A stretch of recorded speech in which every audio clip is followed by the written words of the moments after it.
Hi, everyone. Welcome to our session on user-driven product development powered by text analytics. Super happy to be here today at MRMW. My name's Maurice. I'm co-founder of Caplena, and I'm joined by Kilian Hughes today. He is Director of Research at Join, and those of you that shamefully don't know Join, they're an up-and-coming streaming startup from Germany. Hi, Kilian. Hi, Maurice, and hi, everybody. So we're going to talk a lot about user feedback in the next 20 minutes. But first of all, let's talk a bit about why is user feedback relevant at all. Now, I don't think I don't have to motivate this, but I still want to emphasize a few points here, because I think a few things have changed. And one is the user expectation. Now, as a user, when I buy a product nowadays, I usually don't expect it to be perfect, but I do expect it to change over time, and I do expect it to improve.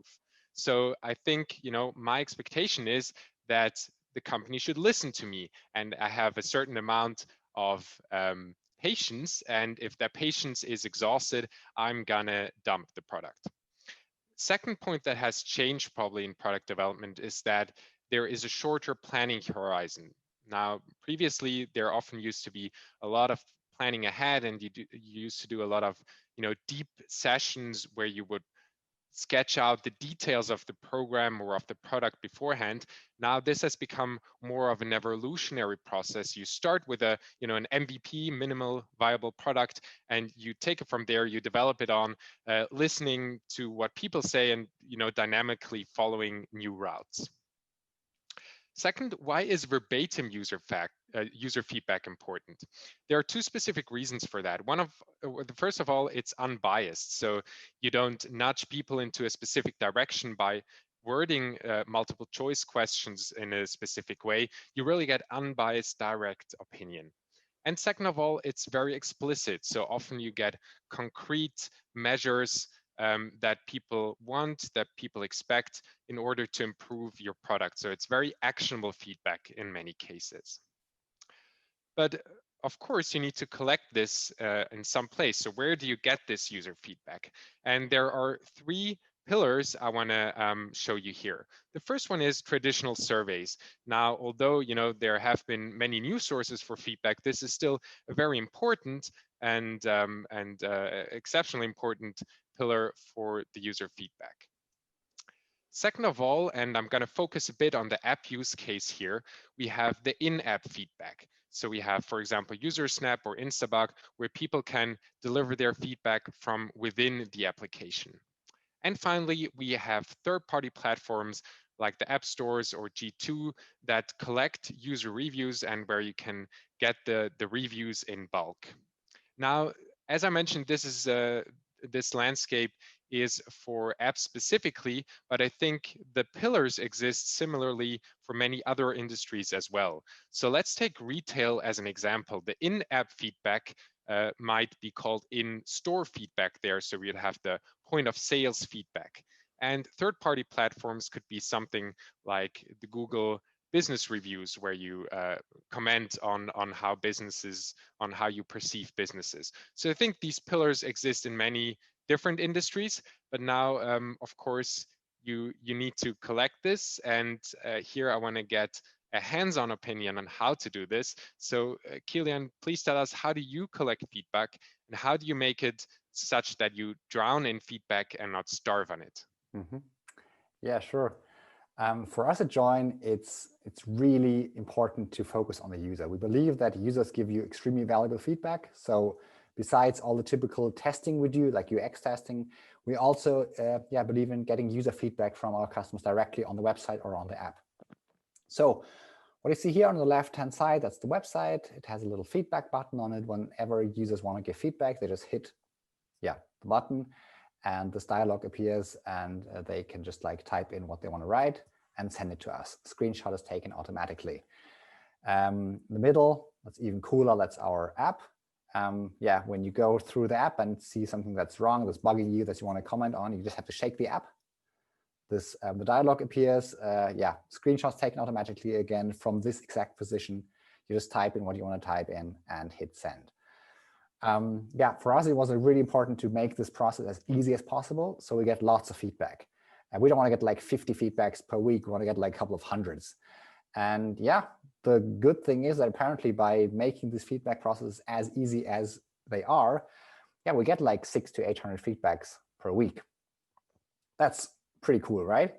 But the downside is, as you all know, I mean, you have 600 to 800 written sentences of people, and that of course leads to the problem that you have to like do the coding. You all know how exhausting it is to go through all the coding and do it like in a timely manner, and also in like a quality that's like sufficient. And we couldn't do this like manually anymore. So we looked for a tool that could help us with that. And we found Caplena, in fact, that does the coding for us.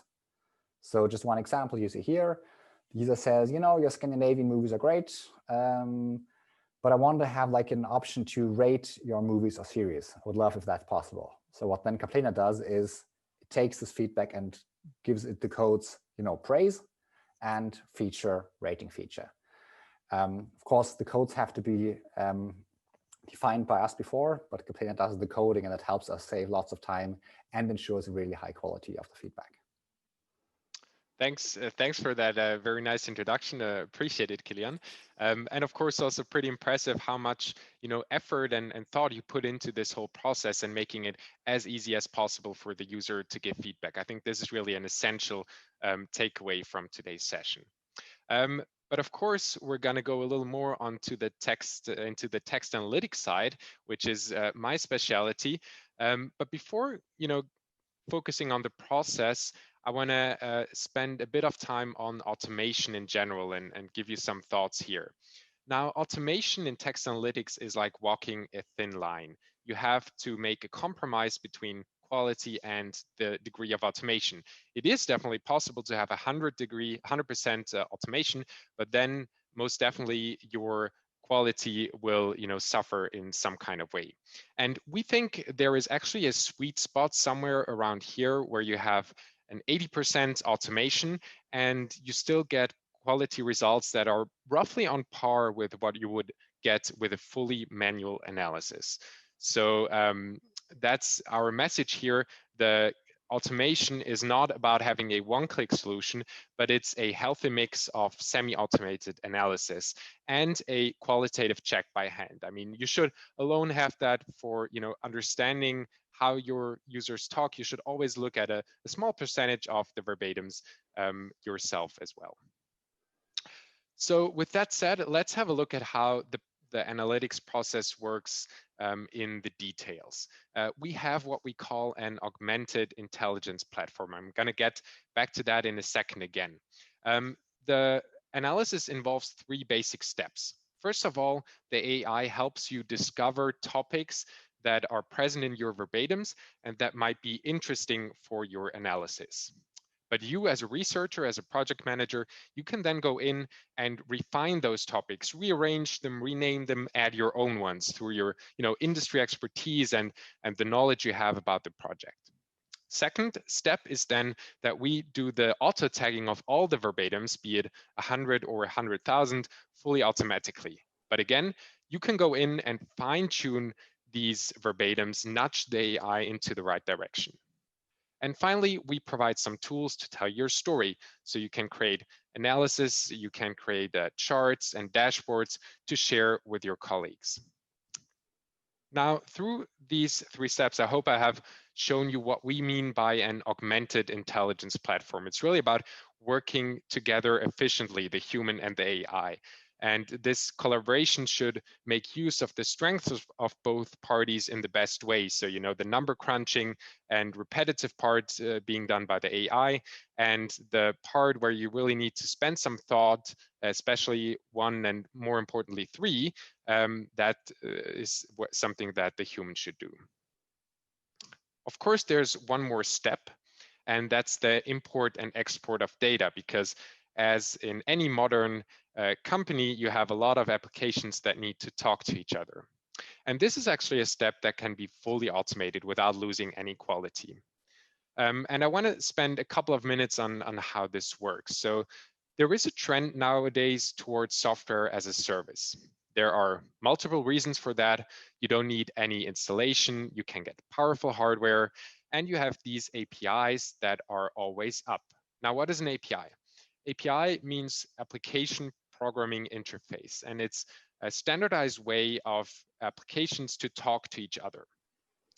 And with these software as a service companies coming up, the trend towards standardized API has really leaped forward.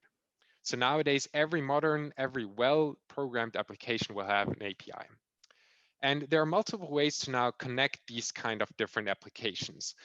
First of all, there are some applications that offer direct integration. So directly from within the app, you can log in with the account of the other app, and then these two will talk to each other. If that isn't available, there are connection services like Zapier. They offer a very powerful way of connecting the application through a drag and drop editor. And finally, if that isn't available either, you can still use some scripting languages to connect them. And this is the only option here where you really need some programming skills. So in a nutshell, it has become very easy nowadays to connect these applications. And as a modern company, I think you really should make use of these options provided to improve your processes. So with that, I would like to, go back up one level and see how join this. And maybe the first question to you, Kilian, how do you actually connect the applications, and what does, if you can recap quickly what your landscape looks like, and second, more importantly, of course, how do you show the results to your team members? How do you present the results in a nice way? Mm-hmm. Yeah. On your first question, to be honest, like when we started with the user feedback process, I strongly believe in starting small and iterating on it. So we really started with, getting the feedbacks from one tool, then really like taking them as a text file and uploading this into Caplena. And that worked for us, right? For a couple of weeks or months. And the more feedback we got, the more like sophisticated we found out that, it would totally make sense to have this like automatic uploading, of course. I mean, shoveling data from one file to another isn't really like 2020. Yeah, so we use Zapier now. Yeah, that was like easy to set up, which means that feedback directly gets from UserSnap or Instabug, the tools we use for the feedback collection, or even like the app stores, directly pushed into Caplena, which then does like the coding for us. So of course, it's much more convenient if it's automatic. Now, we have all this feedback in Caplena. Caplena does the coding, and what we get out of it in the end is like a dashboard, which you see on the left-hand side here, which lists all the feedbacks and the time. So we see how certain feedback categories evolve over time. We see spikes where things go up. We see trends where things go down. That's pretty cool for us as researchers. The downside is it's not like the most useful interface probably for the colleagues we have. So what we then did was, just extract the top feedbacks, put them on a dashboard. That's what you see in the middle. Add some little indicator saying, that's a new topic. It's an upcoming trend. It's something that goes down, and putting these dashboards in our office. We're a streaming company. We have TVs everywhere, as you see on the picture down low. So people walk through the office, grab a coffee, and stop by and look at the feedback. That's cool because when like the CTO walks past, he just like glances over the feedback, sees some tech issues maybe, which he can like directly take into his teams to fix it. So that worked great for us. Now, as you all know, we have Corona, and we're like not back in the office because we are like in the home office environment. So we had to think of like new ways of distributing this feedback. We're doing this via emails we're sending around. So we send weekly insights mails to the whole company. We have a Slack channel where we also like post the top feedbacks. And of course, we need close cooperation to the product and tech team. So whenever we find out some specifics, we know that's the team dealing with subscriptions, that's a team dealing with the player, for example. Of course, we directly talk to people. And they really appreciate getting all these insights from our customers.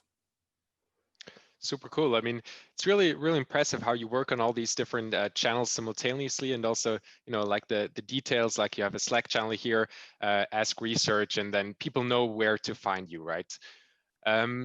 So Kilian has presented a lot of options already. I just want to quickly recap on these and structuring them, because I think that's where a lot of companies struggle. They create great analysis, they create great insights, but then nobody else in the company ever gets access or hears of these insights.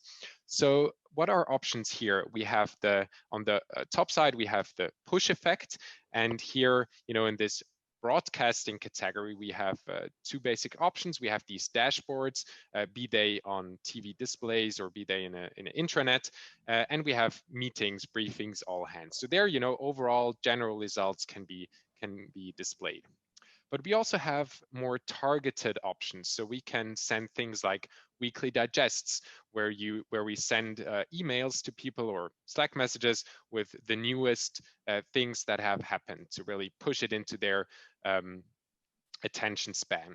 And second, we can also give even more targeted insights with specific information for specific people. So if we have something that we think, the chief marketing officer or a product developer or a product manager should know of, then we can really send these targeted insights to those specific people. Second, there is, of course, the pull effect. And there are a few prerequisites that need to be here for this approach to work. First of all, people need to be aware of where to get the insights. They need to know that the research department is Join is the place where I get information about user feedback. Second of all, they need to have a way to contact you to get into that user feedback easily. So there needs to be some process, and with process, I'm a big fan of making it lean. So hashtag ask research, that would be enough of a process, but people need to know that this exists. And of course, I think that self-service tools can be a great addition to this pull effect, because if you give people access to an application, they will be much more likely to give it a try at times and just log in whenever they find time or they have a specific needs at hand, instead of having to go through a process which might take weeks. So it's super cool to give people an easy way to get access to that part to spike their interest. So those are options for making your insights heard. Now I want to take 2 or 3 minutes on shamefully advertising Caplena a bit more, because I hope that a few of you will have the same issues, and that that you can come to us to improve these issues. So we serve companies around the world, both B2C companies, large B2B companies, but of course also research agencies, and we help them improve the open-ending coding process, open-end analysis process. If you feel that your process here could use a little tweaking as well, please get in touch and we can show you how this would work specifically and how we could integrate in your existing app landscape. With that, I'm getting towards the end. Thanks a lot for your attention and happy to answer any questions that might come up now.